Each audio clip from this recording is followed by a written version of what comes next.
Hello, and monkey to oh god damn. Monkey to welcome broadcast. I am so glad it wasn't me this time. Oh.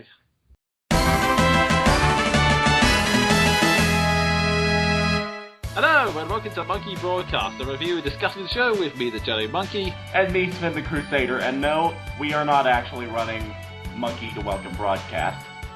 I'm writing an IOU for a snarky insult. Oh, I think I'm owed one. So, here we are in 2014, New Year. I've already just posted a New Year video at the time of recording, but might as well make one for Monkey Broadcast as well, so yay, New Year. Yeah, New Year, new questions. And we actually got a few questions. I'm not disappointed. Yes. Because, as Sven so cunningly alluded to, this is our Q&A special. I was going to say we do these often throughout the year, but that was my intention last year, and as it turned out, we only did it once. This time last year, as it turns out. Yeah, apparently it's becoming an annual special. Kind of like Sherlock. Actually, no, we have a way better schedule than Sherlock, but... Yeah, but Sherlock produces more content. That is true. Whenever Sherlock produces content, it produces 3 movies a year. Well, every 2 years. Either way, I asked our subscribers to send us questions, and they have. We've kept it to 3 per person this year, mainly because, well, at the time we've taken the limit off recently, we've had like 12 questions to answer, and that made the video a nightmare to edit. And one of my New Year's resolutions is to actually get content out at a quicker pace this time, so... Yeah, so here's hoping. I very clearly remember the content nightmare that was the last Unlimited Questions video we did. That was a nightmare to record and edit. Not to say that we're at all ungrateful for your questions. It's just there's so much we can handle. Yeah, pretty much, because otherwise we really love you guys, I must say. Every single one of our, 200 subscribers I am very appreciative of. Oh yes.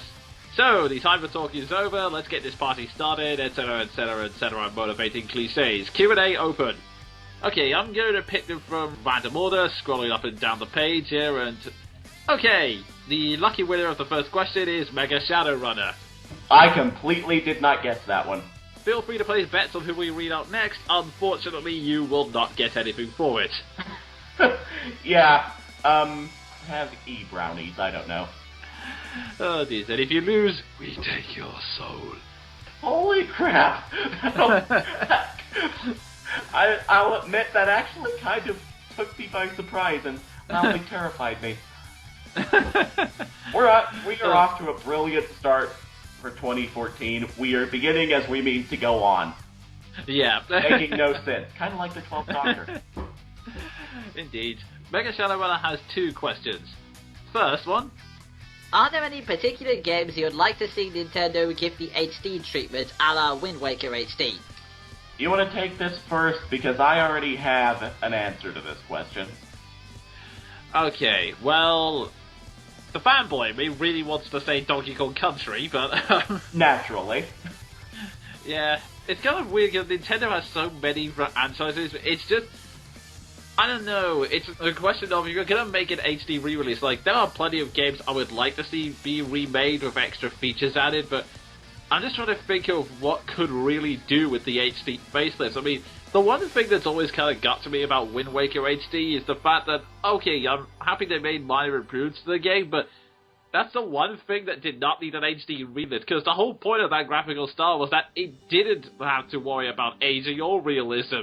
I mean, if it was Twilight Princess or Majora's Mask, I could understand that, because that was attempting for realism, and therefore HD would be good for all of the ridiculous details, and especially Twilight Princess. I mean, I don't really hate the game. I mean, it had problems, but I don't really hate the game, but my god, Link was so overly designed in that one, with the ridiculous amount of chainmail and stitching in the shirts and everything. And naturally, the obligatory ridiculous Link expressions.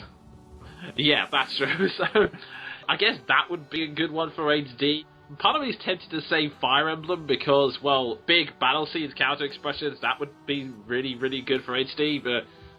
Yeah, I would actually like to start off my portion of this question by saying, thank you, that was exactly what I was going to recommend.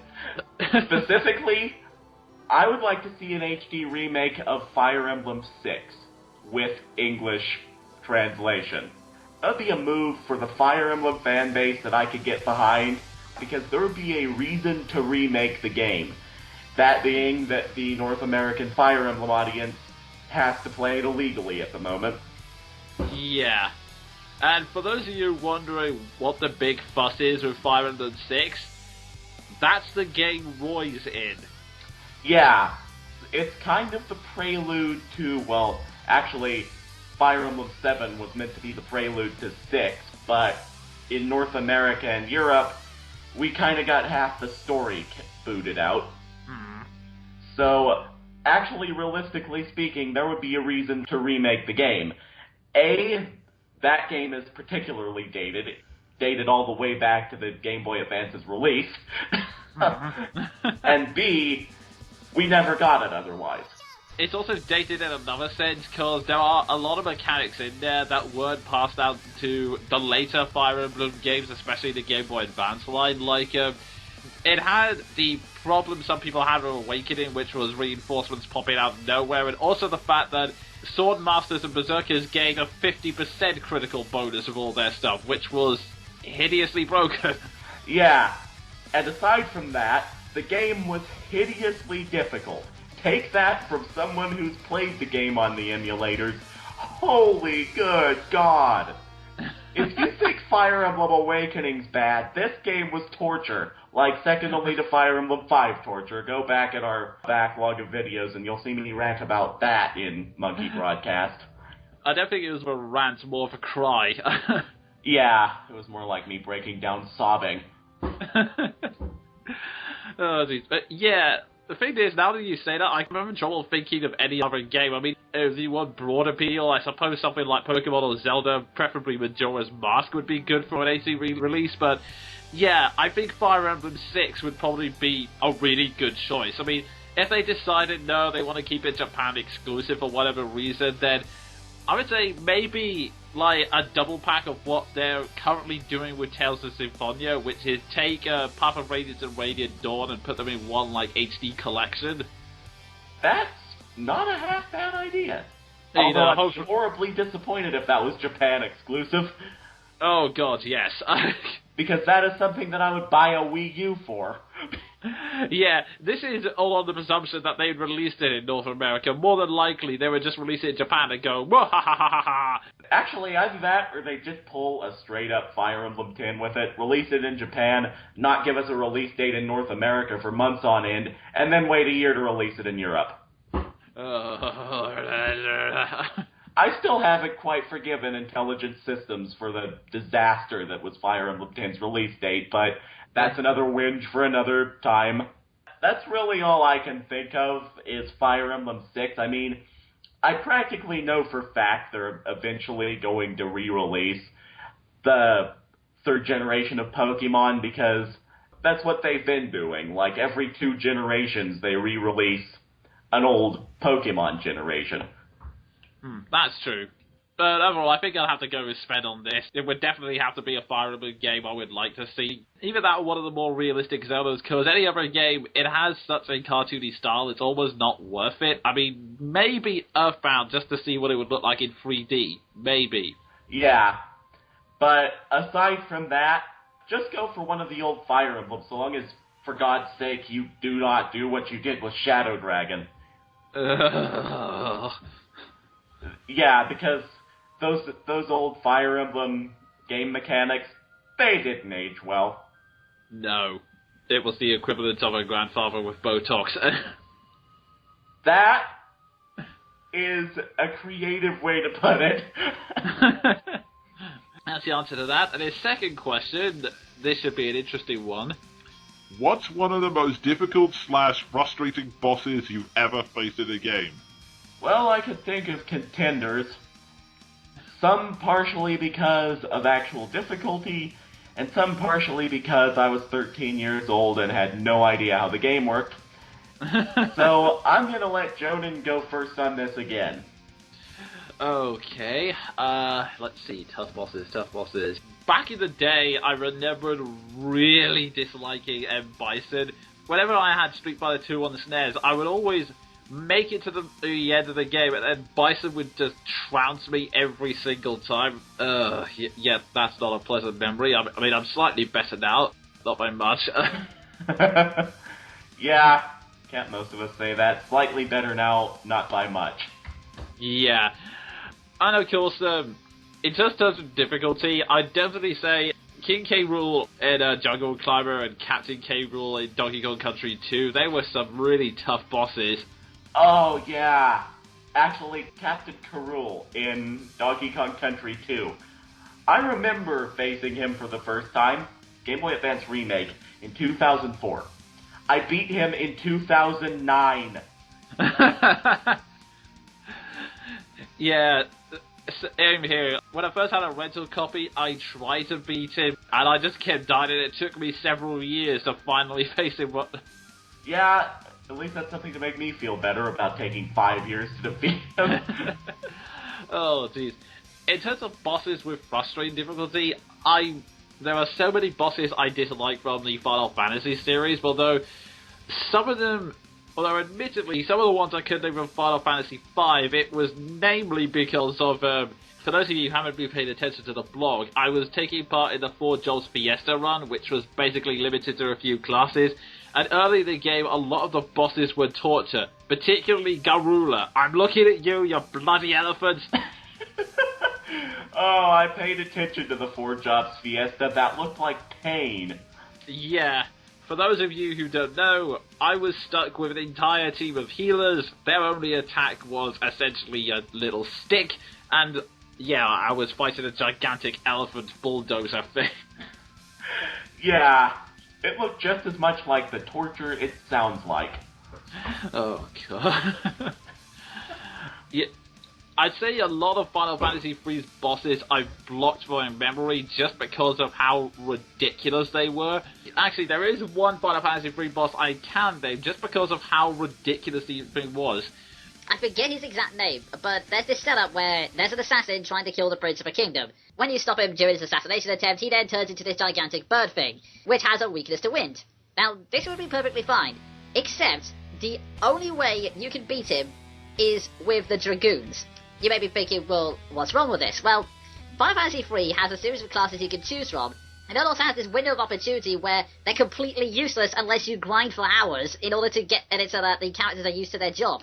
So it's not a case of just switching to the class and then play through that battle. You have to basically go outside, train everyone in one single class, so that you can basically spend the entire battle choosing one command and doing it over and over and over again in the vain hope that somehow he will die. And this is despite the fact that he's constantly spamming this lightning attack, which does significant damage to everyone in your party. And the only way I won it was literally just equipping everyone with the strongest weapon, using up all the money which I had to earn from grinding, and then just constantly spam jump in the hope that he would eventually die. And even then, by the end of the battle, only one of my characters was still alive, and his HP was in the red, so...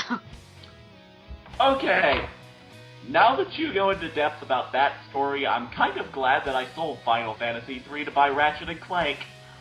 Yes, that was a good purchase. Yeah, I'm not regretting that. Holy crap.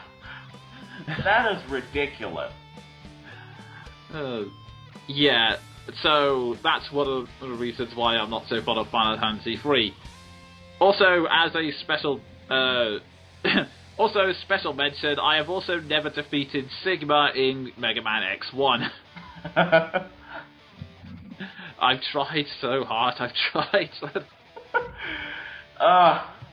can relate to that. Oh, jeez. So, Sven, any other bosses you want to mention? Yeah, I can think of 2. One from the standpoint of actual difficulty, the other from the standpoint of 13-year-old me stupidity. I'll start out with the latter because it's funnier. I do not know the exact name of the boss. Think back to Tales of Symphonia. Do you remember the boss that you faced at, I forget what shrine it was, the big round stone one with Rain's dancer outfit? Oh, right. Oh, God, I forget it. It was the fake Sylph summon for the Wind Shrine. That was the one, the fake Sylph summon. That thing gave me a year's worth of difficulty, because at the time, I kid you not, I had no idea how to use block. I did not know which button it was, I did not know you could do it. I just spent the entire game up to that point sponging damage. And then I blocked, and marveled at my own stupidity. Oh, jeez. Well, in fairness, I will say that in Tales of Symphonia, it's a really fun battle system, but in order to make headways of it, you really do have to know what you're doing. As for actual legitimate difficulty, one name immediately springs to mind, Sephiroth in the Kingdom Hearts series. I still have not beaten that bastard in Kingdom Hearts 1, and I swear it took me all of 2006 to beat him in Kingdom Hearts 2. Dear God, if there was anything that made me hate Sephiroth more than his, being a villain, or at least a subpar one. He's not on the same level as Kefka or Kuja. Just saying. But if there was anything that made me hate him more than that, it was the fact that I spent, like, half of my adolescent life trying to beat him in Kingdom Hearts. Just, holy God, was it really necessary to make him so strong you could only theoretically beat him at level 86? Wow, yeah, I've heard the rumors, but wow. I'll just sum up his entire existence for you. Insta-kill attacks. Ouch. Pretty much. He starts off the battle in Kingdom Hearts 2 with an insta-kill attack, and if you don't quick time of it fast enough, you're screwed. Ouch. Yeah, I don't have fond memories of Sephiroth. Kuja was better than you anyway. Oh, jeez. But yeah, that's my torture out of the way. Okie doke. So, Sven, who's the next question from? The next question comes from good old Roy Havenstone, and he asks, well, 3 questions, but firstly he asks, what have been the standout moments of the channel for the two of you this year? Oh, that's a tricky one. I guess I should start off with the obvious that I got 2 VGT episodes out this year, particularly since there are ones that have been in the pipeline for the longest time. The Nights of the Dreams ones, I'd been writing ever since I kind of started the series. Like, it was going to be straight after the Star Wars review, then it got pushed back till after the Yoga Battle review, and then so on. Yeah, so it's nice to have that episode out at least. I don't think I'll get round to doing an episode commentary for it, so I will leave this little trivia fact. The reason Jonin Ape's in there for the plot recap at all, he was created specifically because I was going to make some jokes that required 2 characters in the night's review, like the whole joke about I accidentally saw your dreams last night between me and Sven. Originally that was me and Jonin, but it required a lot of split screen. That just took a lot of excess time and effort and ended up looking shite anyway, so I just ended up doing it with Sven because it was a lot easier that way. Oddly enough, I think it turned out more amusing that way too. Yeah, if only for the fact that I have a horrible habit of making non sequiturs about baguettes. Yeah. I don't even remember how that joke started. I do, yes. And unless someone pays me a donation, I'm not revealing it. Anyway. That is for the best. That is really for the best. But, yeah, that's the whole reason Jonin was in there, because, in fact, I only put him in the Sonic episode to act as foreshadowing for the Night episode, and in the end his role got so diminished it was pointless anyway. Oh God, I've forgotten all about this VGT lore because there's been so many delays in the series that it's hard to remember it all. To be honest, the only lore this thing really has, I mean, it's not like it's on the 4th wall. Supposedly I have one clone of an anti-hero who has not shown up since the Sonic episode and probably never will. Actually, he's not showed up since the Nights into Dreams episode. Good point, yeah. And there's Richard, who I plan to bring back eventually, but not within the main VGT episodes themselves. Like, he's gonna appear in special episodes, and I won't explain what those are because I'm still keeping that secret to my chest, so ooh. But getting back on track, yeah, I'm happy that those 2 were released. And I guess also this year, it was a lot of experimentation. I mean, I started Monkey Chatter as kind of like a mini review series, and I know it's not particularly popular, mostly because I'm thinking the same audience that likes Doctor Who probably doesn't have around a channel based around video game reviews and other things like that. Or maybe it was because of the cheapness of said video, since it was mostly just an image of me talking, but I did like the Doctor Who series reviews, because I'm proud of the fact that I was able to keep it on a schedule for so long, and it was kind of cool having like an evolving opinion as it went on. Yeah, it's funny you should mention that, because one of the year's highlights for me on this channel was the Doctor Who Monkey Broadcast special, because I never get to talk about Doctor Who. Talk about it on Tumblr, but I'm afraid I would get beset by angry fans of Stephen Moffat. So having a way to actually just vomit all my inane fanboyness about the show, that was a nice change of pace, especially in the scope of our channel, because we rarely get to do things like that in general. I mean, I'm not 100% sure if I'll do it again for the next series. I mean, part of me is thinking about maybe releasing mini Monkey Broadcast episodes where the two of us review something current, like a Doctor Who episode, a manga update, and things like that. I mean, the manga updates, there's been a lot of stuff we've talked about privately that we haven't talked on the channel. Yeah. And admittedly, some of that might make good content. We don't know. Yeah. Going back to the topic at hand, I will just come right out and say that another highlight of the year was actually reaching the really, really, really good part of Fire Emblem 7 in our talk-through, but we'll see where that goes, because our updates to that have been so infrequent that it kind of pains me. I'm sorry. It's really weird. For some reason, the hardest part of editing those videos is the bloody heads. I don't know. But either way, those are the highlights, I'd say, for the year. 2 VCTs and the Doctor Who series stuff. Like I said, I don't know whether I'll do a real-time series feedback thing, but that's something I'll have to think about at a later date. Okay, so what's the next question? What game series would you like to be remade, rebooted, or receive a sequel, and why? Well, we've already kind of covered remade and rebooted. Fire Emblem 6. I think that series is gonna get a sequel anyway, or a remake sometime in the future, so I wouldn't really count it for this one, but I'm sure there are a few obscure series I could mention, and there are probably loads of obscure RPGs, but the one that's burning in my mind is, for the love of God, Capcom, make Beautiful Joe free! Ah, yes. I forgot that thing was cancelled. I wouldn't have minded if it wasn't for the fact that Beautiful Joe 2 ended on a massive cliffhanger. To give some sort of context as to why this matters more than the others, Beautiful Joe as a series made a big thing about how it's definitely a trilogy. Like, at the end of the first game, Beautiful Joe meets the director, and the director says, oh, the world will face threats at least 2 more times. And then, of course, after you play the second one, the last threat shows up, and the final boss of that game goes, the secrets behind the Black V-Watch and the Black Film rest inside that castle. And then it ends with Beautiful Joe rushing onto the castle to find out all the secrets that we think, oh cool, we'd like to see the sequel, and then they just...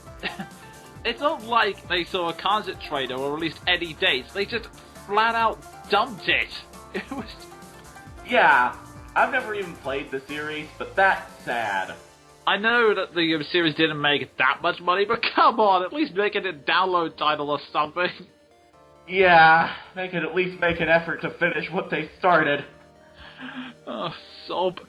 Well, I say they can, but apparently they can't. Moving on from that, for my part, really all the games that I'd really like to see get sequels are getting sequels, except one. And that is Knights of the Old Republic.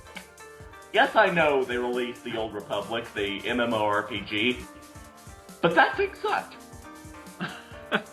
Basically, it was EA's decision that they didn't have enough solid gold Humvees, so they needed to release another MMO, and it worked out terribly, kind of like Sims.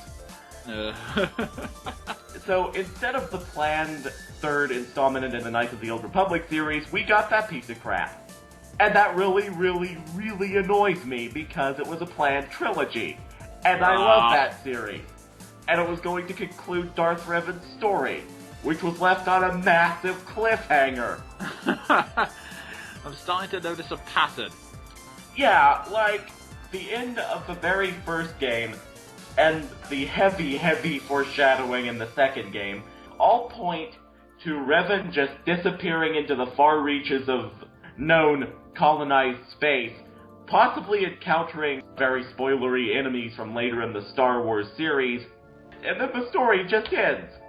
Because EA took over BioWare. And we all know how that went. Yeah. But either way, dudes, finish the story you wrote. I want to see how this ends. As it is, I'm having to rely on fan fiction. Really spread out fan fiction. Oh dear. So, yeah, I think that answers the question. We just like the conclusions to the trilogies they started. Pretty much. Now, moving on from depression. Third question from Roy Havenstone. Being both gaming and story enthusiasts, have you ever played a game with lacking or even outright bad gameplay that was redeemed by the story, and vice versa with bad plot and good gameplay? Oh, that's a good one. It's kind of strange, but most of the examples that pop into my head from both categories, in terms of good story making up a bad gameplay, the recent release of Sonic Lost World kind of counts. It's not so much that it's bad, like, the actual design for Lost World is fairly competent, but the levels are incredibly frustrating. Like, okay, when the game was first released, they've made a patch to fix this now, but when it was first released, rings did not give you extra lives. You could collect as many as you like, but you got nothing. The only way to get extra lives was throwing yourselves into ridiculously tight situations in order to pick them up in the level. And when you combine that with the fact that it had difficulty nearly on par with the Genesis games, yeah, it was a pretty frustrating load of crap, to be honest. That just sounds sadistic. Yeah, and the only reason I carried on playing that game, the only reason was because at the start the story seemed to be like your very basic fare, and then all of a sudden they started introducing new character elements and story elements, which I'll get into when I actually review the game, but they kept bringing up these new elements, and when I was playing it, my reaction was literally along these lines. Oh wow, that scene was really good. Damn it, now I have to play this. Oh wow, so literally a Sonic game that would have been served better if it was an animated series. Pretty much. That's kind of sad. Another example I've been playing recently, I think this one's going to cause more controversy than the Sonic one did, believe it or not, but Persona 4. Really? The way I can explain this is that, okay, the actual story of Persona 4 is really good. It's a character-driven story, it's set in like a traditional high school setting. The characters get stronger by learning more about each other. There's more explosion of teenage drama, the pressures they have growing up. It's all very interesting, very entertaining stuff. The game itself is so badly designed though, because the cutscenes dominate the game. Like, obviously like me and Sven, we played a lot of RPGs, we are perfectly fine with text-heavy games. I never thought there would be a moment where I'm sitting through a cutscene thinking, Jesus Christ, how long is this going to go on? But Persona 4 has that problem. The cutscenes are filled with so much fluff, and you barely do anything in the first hour of play. Like, you pick a few options and you get to explore like a living room briefly, but otherwise you are just watching these cutscenes go on and on and on. And the game has no qualms about taking its time telling the story, which I wouldn't mind if I was actually doing something at any goddamn point.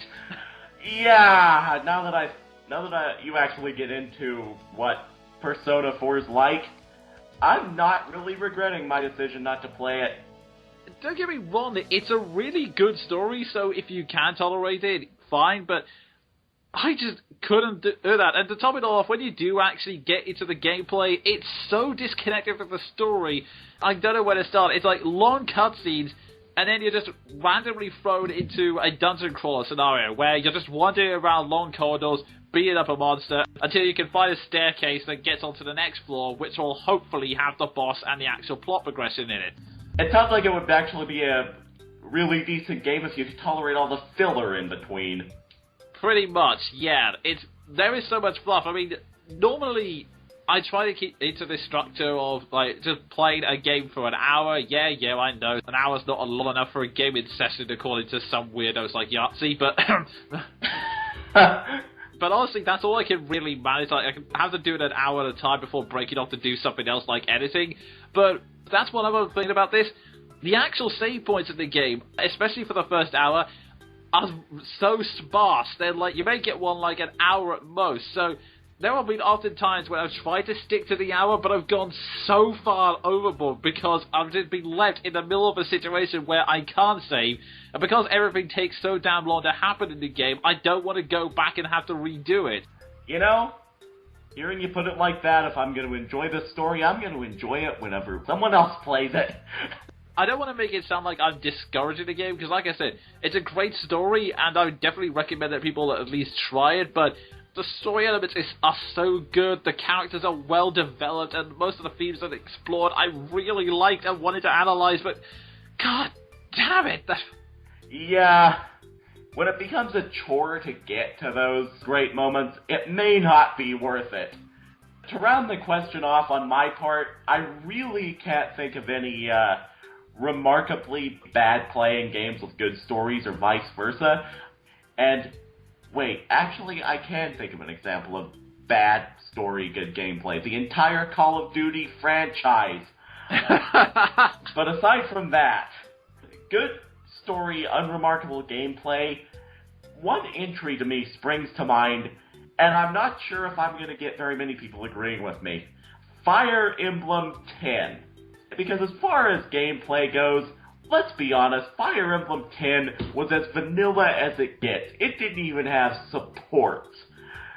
But as far as story goes, we've talked about this. That was a good game, especially in the North American and European releases where they made the plot make sense.